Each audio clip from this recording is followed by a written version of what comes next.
నమస్తే హర్షద్ గారు. నమస్తే అండి. హర్షద్ గారు, మరొక కొత్త వరి పంటను కూడా వేయబోతున్నారని మీ వీడియోస్ లో చూశాను. సో అదే KNM 12368 న్యూ ప్యాడీ.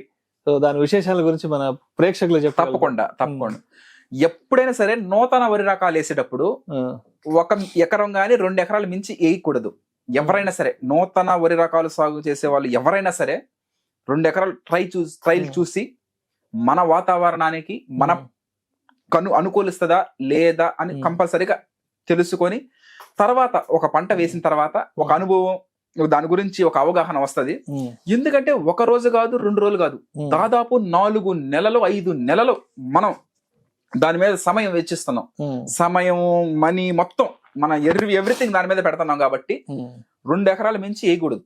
అందువల్ల ఈ నూతన వరి రకాలు వేసేటప్పుడు మనకి నూతన వరి రకాలు వేసేటప్పుడు వంగల వెంకటరెడ్డి గారిని సిరిసాపల్లి గ్రామం, హుజూరాబాద్ మండలం, కరీంనగర్ జిల్లా ఆయన పంపిస్తా ఉంటారు మనకి. ఎందుకంటే ఆయన దాదాపు 25 సంవత్సరాల నుంచి ఆయన అదే పని, ఏది నూతన వరి రకాలు వేయడం, వాటిని ఫార్మర్స్ కి అంటే అభ్యుదయ రైతులు వాళ్ళందరికీ ఇవ్వడం జరుగుతూ ఉంటది. ఆయన దగ్గర నుంచి మనం విత్తనాలు తెప్పించుకుంటా ఉంటాం.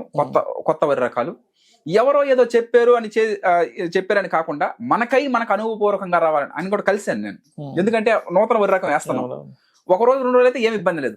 ఎన్నో నెలల పాటు మన ప్రయాణం, ఎంత వర్క్, మనుషులు ప్రతిరోజు ప్రతినిత్యం అందులో దానికోసమే జీవితం అంతా చేస్తా ఉంటాం. కాబట్టి అందువల్ల ఆ వరి రకం ఎవరు క్రియేట్ చేశారు, ఆ వరి రకం వేయడం వల్ల మనకు ఉపయోగం ఏంది, దాని ఏదైనా ఏ వరి రకమైనా సక్సెస్ అవ్వాలంటే 3 సాటిస్ఫాక్షన్ చేయాలి. అది ఆ వరి రకం ఫార్మర్స్ అంటే రైతులు, పంట పండించే రైతులు, ఇంకొకరు రైస్ మిల్లర్స్, రైస్ అంటే ధాన్యాన్ని రైస్ గా మార్చేటువంటి రైస్ మిల్లర్లు, రైస్ కన్జ్యూమర్స్, రైస్ వినియోగదారులు.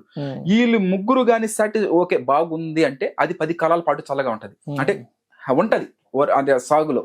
ఆ కోవకు చెందిన BPT 5204, RNR 15048 Telangana Sona, KNM 1638, KNM 733 ఇట్లా రకరకాలుగా ఉంటుంది. ఆ కోవకు కూడా ఈ అన్ని వరి రకాలు సక్సెస్ కాలేవు, కొన్ని మాత్రం అవుతాయి.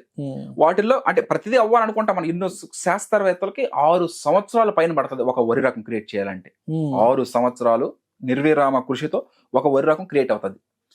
ఈ విధంగా నూతన వరి రకాలు వచ్చినప్పుడు మనం 1 ఎకరా గానీ 2 ఎకరాలు గానీ వేసుకొని మన వాతావరణానికి బాగుంటే, నీట్ గా బాగా పండి తెగుళ్ళు గిగులు రాకుండా, ఏమి సోకకుండా, వైరస్లు గీరస్లు సోకకుండా బాగా ఉంటే మనం వాటిని పెంచుకుంటూ పోతాం. అదే బాగా లేకపోతే అక్కడికి ఆపేసి మామూలుగా పంట వేసుకుంటా ఉంటాం, జరుగుతూ ఉంటది. ఎక్కువగా ప్రజలు సన్నాలు ఇష్టపడుతున్నారు. దొడ్డు రకాలు చాలా వరకు జీలకర్ర మసూరాలు, సన్న రకాలు, సన్నాలు అట్లా ఏంటంటే ప్రజలు దృష్టిలో పెట్టుకొని మనం అంటే రైస్ కన్జ్యూమర్స్ కోసమే కదా ఎంత చేసినా, ఇంత కష్టపడి మనం పండించి ఎంత చేసింది కూడా బాగా కన్జ్యూమ్ చేసుకునే వాళ్ళకి రైస్ కన్జ్యూమర్స్ కోసమే వాళ్ళని దృష్టి పెట్టుకొని మనం చేస్తా ఉంటాం వరి సాగు. వాళ్ళు ఏం చేస్తున్నారంటే ఎక్కువ సన్నాలు ఇష్టపడుతున్నారు. వాళ్ళకి ఏది కావాలంటే అది అందించాలి మనం. అందువల్ల శాస్త్రవేత్తలు గాని రైతులు గాని సన్నాల మీద దృష్టి పెడతా ఉన్నారు. ఈ సన్నాలు ఇది చూడండి ఎంత సన్నంగా ఉందో, అంటే ఇంకా సన్నంలోకెల్లా అతి సన్నాలు కూడా ఉన్నాయి. ఇలా రకరకాలుగా సన్నాలు ఇష్టపడతా ఉంటారు. వీటిని సన్నాలుగా చేయడం జరుగుతా ఉంది. ఈ విధంగా నూతన వరి రకాలు సాగు ప్రతి సంవత్సరం చేస్తా ఉంటాం. ఇప్పుడు అందరిలా మామూలు విత్తనాలు చల్లే పని అయితే ఇంకా ఏ రైతుకు అవ్వాల్సిన అవసరం లేదు. నేను నూతన వరి రకాలు కంపల్సరీగా వేస్తా ఉంటాం. మన క్షేత్రంలో నూతన వరి రకాలు సాగు చేస్తా ఉంటాం. CVR పద్ధతిలో చేసి వాటిని స్టోరేజ్ చేసి రైస్ గా పంపిస్తా ఉంటాం మనకి కావాల్సిన వాళ్ళందరికీ. ఆ విధంగా నూతన వరి రకాలు వేయడం జరుగుతూ ఉంటది. ఈ విధంగానే RNR 31479 లావూరి కృష్ణ గారు ఆ వరి రకం క్రియేట్ చేశారు Rajendra Nagar agriculture research station లో. అది కూడా one of the paddy variety, మంచి ప్యాడీ వెరైటీ. అయితే ఈ సంవత్సరం వేయట్లేదు దాన్ని. దాని బదులు ఈ KNM 12368 అనే వరి రకం మనం వేయడం జరుగుతుంది. ఇది కూడా 120 to 130 days crop duration. Okay, so ఇప్పుడు ఇది ఎన్ని ఎకరాల్లో వేయబోతున్నారు? తర్వాత ఇది ఎంతవరకు పంట దిగుబడి మనకు చేతికి వచ్చే అవకాశం ఉందంటారు? ఎకరానికి ఎన్ని పుట్లు వస్తుంది? ఇది అన్నగారు చెప్పింది ఏంటంటే 3-4 పుట్లు దాకా వస్తాయి అంటున్నారు. మనము ఎక్కువ కూడా ఆశించకూడదు. ఎందుకంటే కొత్త రకం వేసినప్పుడు మనం పంట దిగుబడి ఎక్కువ ఆశించకూడదు. మనం ఏంటంటే మన వాతావరణానికి సెట్ అయిందా లేదా, ఏమన్నా డిసీజెస్ అటాక్ అవుతున్నాయా లేదా, ఇవి చూసుకోవాలి మనం. నూతన వరి రకం క్రియేట్ చేసినప్పుడు అది ఒక క్లైమేట్ లో ఉన్నట్టు ఇంకో క్లైమేట్ లో ఉండదు. ఇప్పుడు ఫోటోస్, ఇప్పుడు RNR 15048 ఫస్ట్ ఫెయిల్యూర్ అనుకున్నారు దాన్ని.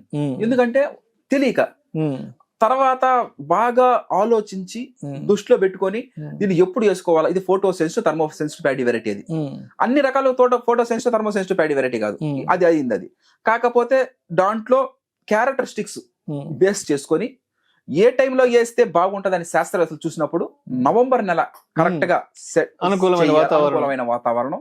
ఆ విధంగా మనం ఒక వాతావరణాన్ని క్లైమేట్ ని బట్టి మనం యూస్ చేసుకోవాలి.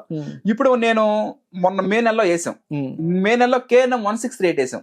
యాక్చువల్ గా నేను RNR 1504 వేసేవాడు నేను, కానీ లేదు, ఛాన్స్ లేదు, వేయకూడదు కూడా. మనకిష్టమైంది వేయకూడదు, దానికి సహకరించాలి. మనకిష్టం కదా అని తెలంగాణ ఎప్పుడు పడితే అప్పుడు వేయడానికి లేదు, సంవత్సరానికి ఒకసారి. అది ఒక ఫిక్స్డ్, అది కూడా మేము ఒక పండగ లాగా, ఒక సంబరం లాగా, ఉల్లాసంగా ఉత్సాహంగా చేస్తా ఉంటాం మేము, మా టీం మెంబర్స్. ప్రతి నవంబర్ లో, ఎందుకంటే నవంబర్ లో వర్షాలు పుష్కలంగా వస్తాయి, సోమశిల డ్యామ్ కలకలాడుతా ఉంటాయి. నవంబర్ నెల ప్రకృతి వ్యవసాయంలో CVR పద్ధతుల వరి సాగు, సోమశిల డ్యామ్ నీళ్లు మన పంట పొలాలకు అందించడం, ఆనందంగా సమృద్ధి బాగుంటుంది, సమృద్ధిగా. నవంబర్ డిసెంబర్ అంతా కూడా ఎంత బోర్ మోటార్ అందించినప్పటికీ కూడా సోమశిల డ్యామ్ నీళ్లు గాని, వర్షం నీళ్లు గాని మన పంట పొలాలకు వచ్చినప్పుడే అవి కలకల్లాడతాయి. అట్లా సో పంటలు అంత పుష్కలంగా, అంత సమృద్ధిగా సాగుబడి ఉంటది. అందువల్ల అది సంవత్సరానికి ఒకసారి అవుతుంది, అంత కష్టం అవుతుంది. దానికి ఆల్టర్నేట్ గా ఈ నూతన వరి రకాలు వస్తా ఉంటాయి.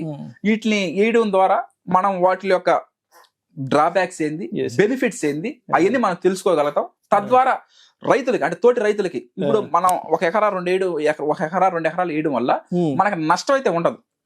లాభం పక్కన పెడితే, లాభ నష్టాలు పక్కన పెట్టి నూతన వరి రకాలు ఎక్స్పీరియన్స్ అవుతుంది. 1 ఎకరా 2 ఎకరాలు వేసుకుంటే పెద్ద మొత్తంలో అంటే నష్టం వచ్చినా శక్తి ఉంటుంది 1 ఎకరా 2 ఎకరాలు అంటే. మరి 5 ఎకరాలు 10 ఎకరాలు అయితే కష్టం. అందువల్ల 1 ఎకరా అంటే లాస్ వచ్చినా కూడా మనం తట్టుకొని నిలబడగలగాలి నూతన. అందుకని నూతన వరి రకాలు ఎవరు ఏరు పెద్దగా అంటే భయంగా ఉంటది, ఎందుకంటే నష్టం వస్తుందేమో, కొనరేమో, రైస్ బాగుండదేమో, ఇలా అపోహలు ఇవి ఉంటాయి. అందువల్ల కొంతమంది మాత్రం అది కూడా వరి రకం క్రియేట్ చేసినప్పుడు శాస్త్రవేత్తలు అందరికి ఎవరు, అభ్యుదయ రైతులకి ఆ ఉత్సాహం ఉంటది కదా, ఆ ఎంతూజియాజం, ఎనర్జీ, వాళ్ళు చేసేటప్పుడు చేయాలన్న కసి, పట్టుదల ఉంటది కదా, వాళ్ళకి మాత్రం ఇస్తుంటారు. అందరికి ఎవరు మినీ కిట్లు వాళ్ళు పండిస్తారు కదా, వాళ్ళు పండించినప్పుడు జాగ్రత్తగా ఆ సీడ్ ని, అంటే ఏరే కేలీలు కలవకుండా, వాటిని మిషన్ లో కాకుండా మామూలుగా చేతితో కోసి, అటు సీడ్ పర్పస్ కోసం ఒక రైతు దగ్గర నుంచి ఫౌండరు, బ్రీడరు ఉంటాయి కదా, వాటిని కోసి, అంటే మనుషుల చేత కోయించి వాటిని పిడేట్ కొట్టి వాటిని సీడ్ తీసి వాటిని ఫార్మర్స్ కి ఇస్తా ఉంటారు. సీడ్ అంటే ఫస్ట్ సీడ్ సోయింగ్ చేసేటప్పుడు నూతన వరి రకం. సో ఇప్పుడు ఈ KNM 12368 న్యూ ప్యాడీ అయితే ఉందో, అంటే ఇప్పుడు మరి దీన్ని సాగు చేసే ముందు మనం పంట పొలాన్ని ఏ విధంగా సిద్ధం చేసుకోవాలి అంటారు? ఎంత అంటే దీని మీద మనం ఎంత దృష్టి కేంద్రీకరించాలంటే ఎంత టైం వెచ్చించాలి అంటారు? పంట వేసే ముందుగా 45 రోజుల ముందే మనం రెడీ చేసాం. ఆల్రెడీ మీరు చూసుంటారు, ట్రాక్టర్తో వేసాం. పచ్చి రొట్టె ఎటువంటి PMDS ఇందుగురుపేట ADR రాజ్ కుమార్ గారు మనకి ఇవ్వడం జరిగింది. కిట్ అది 1000 రూపీస్ కిట్ అయితే మనకి సబ్సిడీ ద్వారా 200కే రావడం జరిగింది. వాటిని మనం వేయడం జరిగింది. 2 ఎకరాలు ముందుగానే మనం అనుకుంటాం. ఆ విధంగా దానికి తగ్గట్టుగానే మనం 45 రోజుల క్రితమే వాటిని పెంచి పెద్ద చేసి కలయి దున్నేసాం. ఇంక 2 వారాలు అంటే ఆల్రెడీ 1 వీక్ అవుతా ఉంది మనం దున్నేసి, అంటే ఇంచుమించి ఇంకొక 1 వీక్ ఆగుతాం, 2 వీక్స్ అయిపోద్ది. ఇంకా one of the correct time 45 days పచ్చి రొట్టె దున్నేయడం, ఇంకొక 2 వీక్స్ వదిలేయడం కరెక్ట్ గా సెట్ అవుతుంది. అంటే ఎవరు కూడా ఫెయిల్యూర్ అంటే ఫెయిల్ అయిపోరు, ఆ ప్లానింగ్ చేయడంలో ఓడిపోతారు. కరెక్ట్ గా ప్లానింగ్ పెట్టుకొని ఆ ప్లానింగ్ తగ్గట్టు మనం కానీ చేయగలిగితే సక్సెస్ సాధిస్తాం. అంటే ఆల్మోస్ట్ అట్లా ప్లానింగ్ కంపల్సరీగా ఉండాలి ఏ ఫీల్డ్ లో అయినా సరే. ఈ రోజు ఈ పని చెయ్యాలంటే ఈ రోజు కంపల్సరీ చేసేయాలి. ఆ విధంగా చేసుకుంటూ ముందుకు పోతా ఉండాలి. Thank you so much Harshad Vihar. Thank you sir.